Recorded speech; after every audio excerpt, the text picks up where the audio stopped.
안세영 선수의 발언이 좀 사회적으로 좀 큰 파장을 좀 일으키고 있는데 회장님으로서 지금 어떤 생각을 갖고 계신지. 일단 마음적으로는 가슴이 아프고 사실 협회에서 무슨 잘못을 많이 한 것처럼 비춰지는데 문체부에서도 보도자를 냈더라고요. 배드민턴 협회를 비롯한 전체 단체에 대해서 들여다보겠다라고. 그렇게 보시는 게 좋죠. 모든 협회가 다 잘하고 있다고 볼 수는 없잖아요. 7년 동안 되게 많은 걸 참고 살았던 것 같아요. 억누르면서 이 목표를 위해서. 좀 아쉬운 부분들이 많이 있었죠. 근데 이 부분까지 보완이 된다면 저는 배드민턴이든 어떤 스포츠든 더 많은 발전을 이룰 수 있을 거라고 생각을 하고 있기 때문에. 결론은 이렇습니다. 안세영 손을 들어줬다. 사실 파리올림픽에서 우리 대표팀의 선전과 함께요. 최대 이슈였던 게 바로 안세영 선수 파문이었습니다. 금메달을 따자마자 협회를 안세영 선수가 작심 비판했었는데 오늘 이제 한 달 좀 넘었나요? 문체부가 대한 배드민턴 협회에 대한 중간 감사 결과를 발표했습니다. 직접 한번 들어보겠습니다. 협회는 유니폼뿐만이 아니라 경기력과 직결되는 레킷, 신발까지 후원사의 용품만을 일괄적으로 사용하도록 강제하고 있습니다. 문체부는 경기력과 직결되는 용품은 선수의 결정권을 존중해야 한다고 판단합니다. 또한 과거에는 배분군과 별도로 국가대표 선수가 국제대회에서 우수한 성적을 거두면 후원사로부터 직접 개인 보너스를 받았으나 현재는 그 보너스를 협회가 일괄 수령하는 것으로 규정되어 있습니다. 국가대표 선수들은 이 사항 역시 전혀 알고 있지 못하고 있었습니다. 위에서 그러니까 문체부가 배드민턴 협회를 감사한 결과를 내놨는데 허준 변호사님 하나하나 만나볼 텐데 가장 많은 회자가 됐던 게 바로 안세영 선수가 코트 구석구석을 누빌 수 있게 본인이 편한 운동화를 신게 해달라라는 얘기였는데 지난 2월 8일 배드민턴 협회 이사회 회의록을 보니까 부회장이 이런 얘기를 합니다. 선수들 신발이 가장 편해야 하는데 신발만이라도 규제 풀어주면 안 되냐 했더니 안 된다. 그건 협회 후원 계약 위반이다. 전반적으로 Y사로 묶여있는 후원 계약. 안세영 선수는 알려주기로는 A사 신발을 신고 싶어 했는데 그게 받아들이지 않은 회의록이 나왔어요.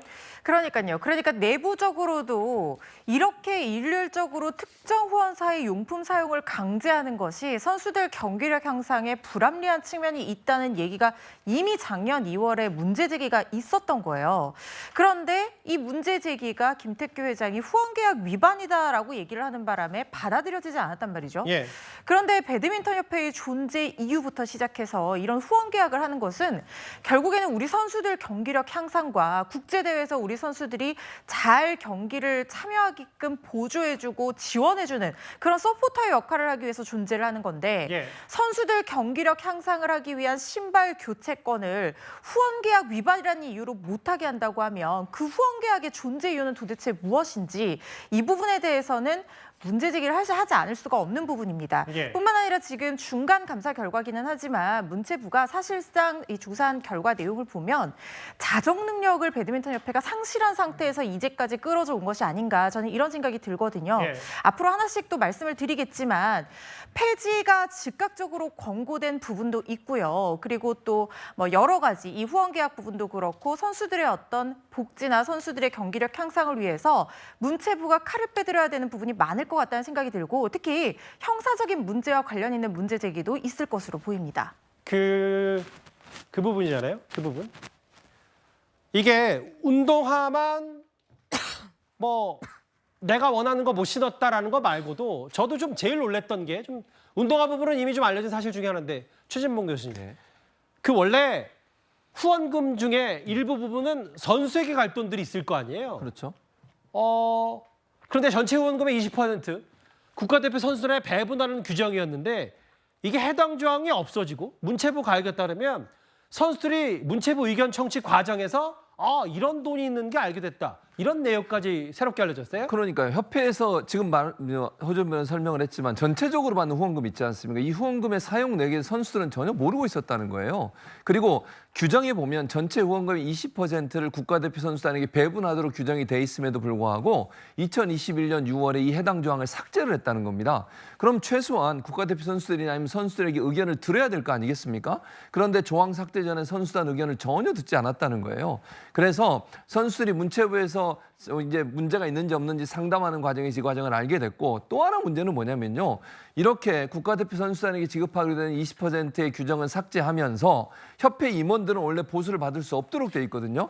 그런데 직무 위반자로부터 금품을 받을 수 없게 돼 있음에도 불구하고 일부 임원에 대해서 마케팅 규정을 따로 만들어서 후원사 유치에 기여했다는 명목으로 유치를 해오면 그 돈의 일부를 인센티브로 지급하는 제도가 있었다는 거예요. 예. 그 말은 결국 선수들에게 지급하는 돈의 규정을 삭제하고 임원들은 원래 못 받게 돼 있는데 우회적인 방법을 통해 돈을 받는 이런 문제가 발생하고 있었다는 것이 선수들의 면담 과정에서 밝혀지게 된 겁니다. 아니, 그러니까 선수들은 몰랐던 거 아니에요? 본인들에게 갈 돈이었다면. 운동화 뭐 내가 편한 거 못 신고 이런 문제가 아니라 협회가 뭔가 투명하지 못하게 재정 관리를 했던 거 아니냐. 선수도 몰랐던 배드민턴 협회 후원금. 아까 잠깐 나갔던 화면 다 기억하실 텐데 배드민턴 대표팀 감독을 먼저 불러서 배드민턴 협회가 협회 차원에서 여러 진상조사를 했는데 저걸 문체부가 막아서 온 거잖아요. 아니 뭐 조사 받을 대상이 왜 본인들 스스로가 조사를 하고 있냐라고 해서 저 부분들 막아섰는데, 일단 협회가 대체적으로 운동화건 그리고 후원금도 들여다보니까 안세영 선수가 얘기했던 것들이 대체적으로 일치했다. 이런 부분도 있어요. 근데 이제 앞으로 그럼 안세영 선수가 선수로서의 어떤 역할을 좀 더 본인이 원하는 수준으로 할 것이냐. 허주현 변호사님. 국제대회 출전에 관련해서 문체부가 규정을 풀었습니다. 어떻게 받아들이세요? 그런데 문체부가 이거는 폐지 권고를 한 부분인데요. 예. 이게 실질적인 폐지로 이어질지는 배드민턴 협회에서 어떻게 이 규정을 삭제를 하는지, 아니면 지난번에 문제가 됐을 때 삭제한다고 발표를 했었다가 연령만 약간 낮추어서 계속해서 존속시켰거든요. 예. 그런 식으로 계속 이어나갈 것인지, 이거는 계속적으로 우리가 지켜봐야 되는 부분이라고 생각을 합니다. 예. 이게 지금 문체부가 얘기하기로는 비국가대표의 이 국제대회 출전을 제한하는 이 규정이 사실상 아시안게임 그리고 올림픽 44개 종목 그 어떤 종목에서도 이런 규정이 없고, 국제적으로 미국이나 일본, 프랑스의 사례를 살펴보더라도 이렇게 제한하는 국가를 찾아볼 수가 없이 오히려 대한민국 배드민턴 협회, 대한 배드민턴 협회에만 이 규정이 존재를 한다는 거예요. 그렇다고 하면 이것은 이 선수들의 직업 수행의 자유를 과도하게 침해하는 부분이고 즉각 개선이 돼야 된다고 폐지 권고를 했습니다. 이 권고를 받아들여서 배드민턴 협회에서 이 규정을 폐지를 한다고 하면 안세영 선수는 비국가 대표로서도 국제대회에 출전을 할 수가 있게 되는 거거든요. 실제로 폐지될지는 좀 지켜봐야 될 것 같습니다. 그러니까 저게 예전에 또 다른 배드민턴을 간판 이용대 선수가 뭐 27, 8살까지는 이 대표팀에서 나간다고 올림픽 못 뛰게 하냐, 그 나이 제한에 걸렸었는데 이걸 좀 풀어야 된다. 혹은 7년간 선배들 빨래하고 뭐 신고하고 청소했다. 이런 것들도 폐지해야 된다고 하는데, 그러게 아까 허주현 변호사 말씀처럼 이건 여전히 권고 사항이기 때문에 대한 배드민턴협회 이 규정들 앞으로 변화도 안세영 선수의 그 파문 이후에 잘 지켜봐야 될 것 같습니다. 오늘 문체부가 발표한 안세영 선수 파문 중간 조사 감사 결과 얘기했습니다.